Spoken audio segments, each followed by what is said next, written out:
मेरा गांव मेरा देश, देखते रहिए आपका संदेश। ताजा खबरों के साथ हवा सिंह चहल। हेलो दोस्तों, नमस्कार। मैं हवा सिंह चहल, संपादक आपका संदेश। दोस्तों, मैंने पहले भी कहा था, किसान आंदोलन तारीख पर तारीख, तारीख पर तारीख, तारीख पर तारीख। अब कल की वार्ता के बाद एक और तारीख। तो ये डायलॉग तो पूरा आज हर एक की जुबान पर आ गया है, क्योंकि न केवल अदालतों में कहते हैं कि बे तारीख पर तारीख लगती है, तो ये सरकार भी इसी तरह तारीख पर तारीख दे रही है। 2 महीने पहले प्रदर्शन पंजाब में शुरू हुआ, हरियाणा में भी हुआ, कई बार ट्रैक्टर रैलियां भी निकाली गई, सरकार को चेताने की पूरी कोशिश भी की गई, लोगों ने विभिन्न तरीकों से अपनी बात पहुंचाने के लिए किसानों ने प्रदर्शन किए, धरने लगाए। लेकिन अंत में दिल्ली घेराव की तैयारी के लिए जब किसानों ने दिल्ली कूच शुरू किया और धरनों का सिलसिला शुरू हुआ, तो फिर वो रुकने का नाम नहीं ले रहा है। आज 41वां दिन धरने को हो चुका है। 8 दौर की केंद्र सरकार से बातचीत हो चुकी है, लेकिन दोस्तों वही ढाक के 3 पात। अभी तक जो 3 कृषि बिल हैं, उन पर कोई भी अमल अभी तक नहीं हो पाया है। अब तक 8 दौर की जो बातचीत हो चुकी है, वो 14 अक्टूबर से शुरू हुई थी। पहले दौर की बातचीत 14 अक्टूबर, फिर 13 नवंबर, फिर 1 दिसंबर, फिर 3 दिसंबर, फिर 5 दिसंबर, फिर 8 दिसंबर, फिर 30 दिसंबर, और अब 4 जनवरी को कल जो बातचीत हुई है, उसके बाद कुल 8 बार केंद्र सरकार से किसानों की बातचीत हो चुकी है। लेकिन अभी तक कोई समाधान नहीं निकल पाया है। अब फिर से 8 जनवरी को फिर से 9वीं बातचीत के लिए फिर कॉल किया गया है। तो मुझे लगता है कि सरकार की और ये बातें देख देख के मुझे एक पुरानी मिसाल याद आ गई। दोस्तों, एक बार एक गांव में एक मेहमान आ गया किसी के घर। तो वो पति पत्नी दोनों थे कंजूस। तो उन्होंने कहा, भाई इसे मेहमान से कैसे पीछा छुड़ाए। तो उन्होंने तरकीब निकाली कि ये तो जम गया, यहां जाने का नाम लेता, इसको उठाएं किसी तरह से। तो उन्होंने कहा कि आप झगड़ा कर लेते हैं।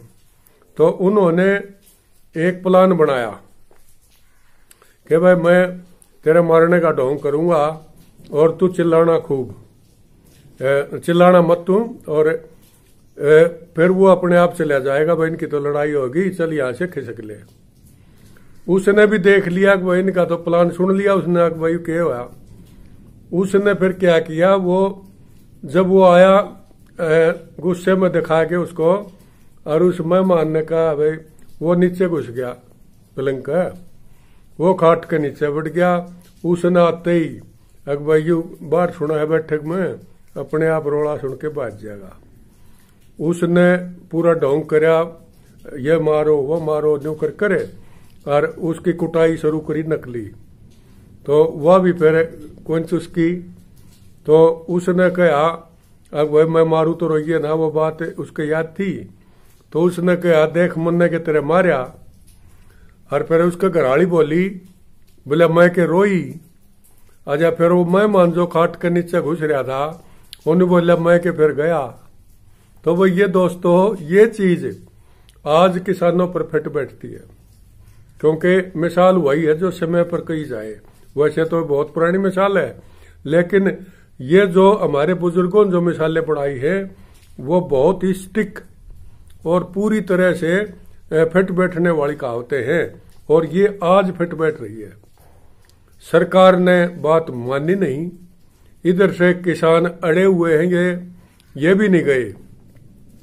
सरकार ने काफी कोशिश करी, मौसम ने भी पूरी बेरुखी बरती, क्योंकि आज देखो दोस्तों, आज कितना हाल बुरा है। 3-4 दिन से लगातार बारिश चल रही है। किसानों पर सरकार की बौछार तो झेल ली थी, लेकिन अब इंद्रदेव ने भी परीक्षा लेनी शुरू कर रखी है। लेकिन किसान अब भी उनके हौसले देखो, मरना मंजूर है, लेकिन वो पीछे हटने को तैयार नहीं। तो दोस्तों, इन चीजों को देखकर लगता है कि सरकार को बात माननी पड़ेगी। अब ये कल का अगर मौसम जैसा भी हो, केएमपी पर उन्होंने ट्रैक्टर रैली निकालने का एक फैसला कर लिया किसानों ने। कल ये एक आंशिक प्रदर्शन होगा और बहुत भारी मात्रा में ट्रैक्टर कुंडली मानेसर पलवल हाईवे पर गुजरेंगे। उसके बाद फिर अगली रणनीति किसान बैठकर बनाएंगे। हो सकता 8 जनवरी की वो बातचीत का भी इंतजार करें, लेकिन लगता नहीं है कि सरकार इतनी जल्दी मानेगी। लेकिन किसान भी हटने के लिए तैयार नहीं है। पूरी तरह से खिंचाव ये किसानों में केंद्र सरकार में बढ़ चुका है दोस्तों। तो अगला जो प्रोग्राम है वो बढ़ता ही जा रहा है। तो अभी किसानों ने जो धरना स्थल पर शहीद होने वाले जितने भी बुजुर्ग या नौजवान हैं इन किसानों के अंदर, वो पुष्टि हो चुकी है 32 किसानों की मौत की। अपुष्ट समाचारों के अनुसार तो संख्या ज्यादा बताई गई है, कई तो बहुत ज्यादा ही बता देते हैं, लेकिन 32 किसानों की तो पुष्टि हो चुकी है।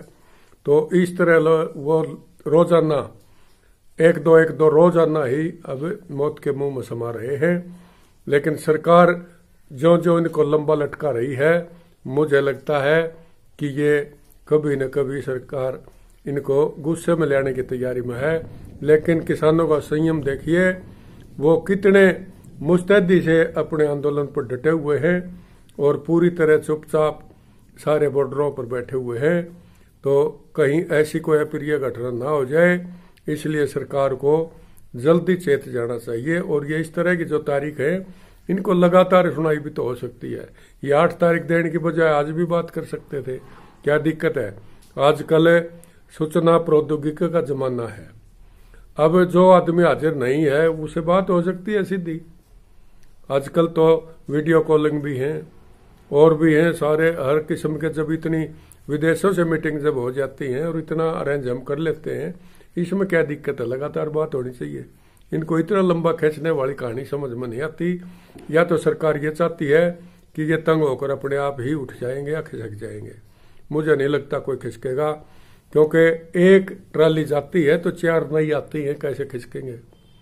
तो इस तरह हौसले बुलंद हो रहे हैं किसानों के। और अब जिद भी सरकार ने पकड़ ली है, लेकिन किसान भी फिर पूरे हट पर आ गए हैं। वो भी अपनी बात मनवाए बगैर नहीं मानेंगे। तो देखना है अब क्या परिणाम 8 तारीख को निकलता है। और 26 जनवरी नजदीक आ रही है, जो हमारा गणतंत्र दिवस है और एक ऐतिहासिक दिन है। अगर लंबा आंदोलन खिंचा तो 26 जनवरी का मजा किरकिरा हो सकता है, क्योंकि जितनी भी फोर्स लगा लें, जब दिल्ली के चारों साइड में दिल्ली का घेरा होगा तो फिर वो मजे वाली बात नहीं है। किसान अन्नदाता जब तंग होगा तो फिर जश्न मनाने का सवाल ही नहीं होता है। अगर वो मनाए भी गए तो वो खुशी नहीं होगी उसमें, क्योंकि बाहर किसानों की लाशों पर जो प्रदर्शन चल रहे हैं और वहाँ अगर इस तरह की खुशी मनाई जाएगी तो मुझे नहीं लगता वो खुश होकर मनाएंगे। हाँ, मजबूरी में जरूर वो मनाएंगे, लेकिन मजा तभी है जब किसानों की मांग माने और ये भी 26 जनवरी की गणतंत्र दिवस में शामिल हों। तो कितना मजा आएगा, पूरा देश इसको मनाए। लेकिन अब किसानों ने काले दिवस मनाने शुरू कर दिए हैं। तो दोस्तों, अब ये मामला नुकसान की तरफ जा रहा है। अब रिलायंस कंपनी के सुना है कई टावर पंजाब में तोड़ दिए, तो उनका भी केस अब रिलायंस कंपनी ने हाई कोर्ट में डाल दिया है। और इधर से पंजाब यूनिवर्सिटी के जो छात्र हैं उन्होंने सुप्रीम कोर्ट में एक जनहित याचिका लगा दी है, जिसमें किसानों पर लाठीचार्ज और ये जो पानी की बौछारों के जो वाटर कैनन के प्रयोग, जो अमानवीय जो व्यवहार पुलिस ने किसानों के साथ किया, उसका पंजाब यूनिवर्सिटी के छात्रों ने एक जनहित याचिका सुप्रीम कोर्ट में लगाई है और अभी उसकी सुनवाई होनी है।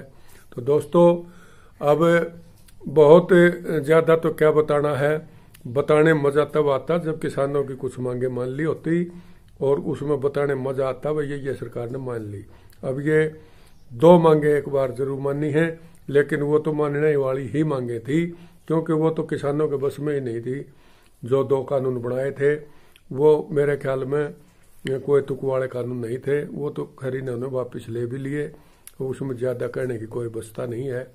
अब किसानों की जो मांग है वो मेन समस्या इनकी है 3 कृषि कानून, और ये जो तीनों बिल हैं अगर इन पर सरकार पीछे हटती है या थोड़ा सा बीच का रास्ता कहीं से निकल जाता है, किसान भी मान लेते हैं और सरकार भी उस तरफ कदम बढ़ाती है, तो शायद बात बने।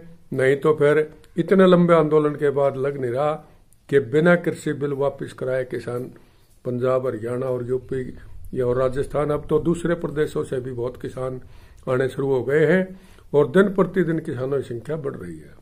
तो ये आंदोलन और लंबा फैल सकता है।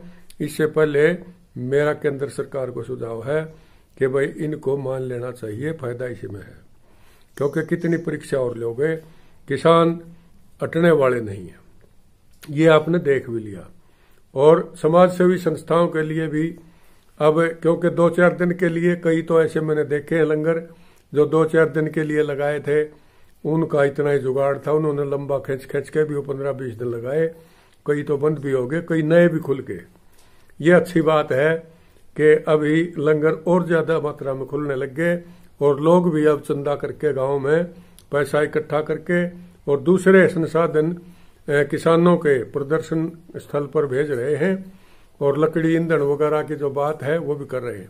मैं देख रहा हूं मेरे स्टूडियो के बाहर अब भी जोरदार बारिश चल रही है दोस्तों, और लगातार 4 दिन से ये बूंदाबांदी जो चल रही है ये कोई छोटी बात नहीं है।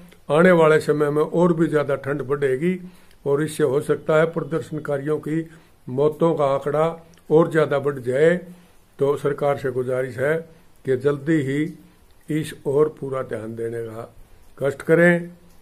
मेरे पास जो ही कोई नई सूचना, नई खबर आएगी मैं आप लोगों तक पहुंचने का जल्दी प्रयास करूंगा।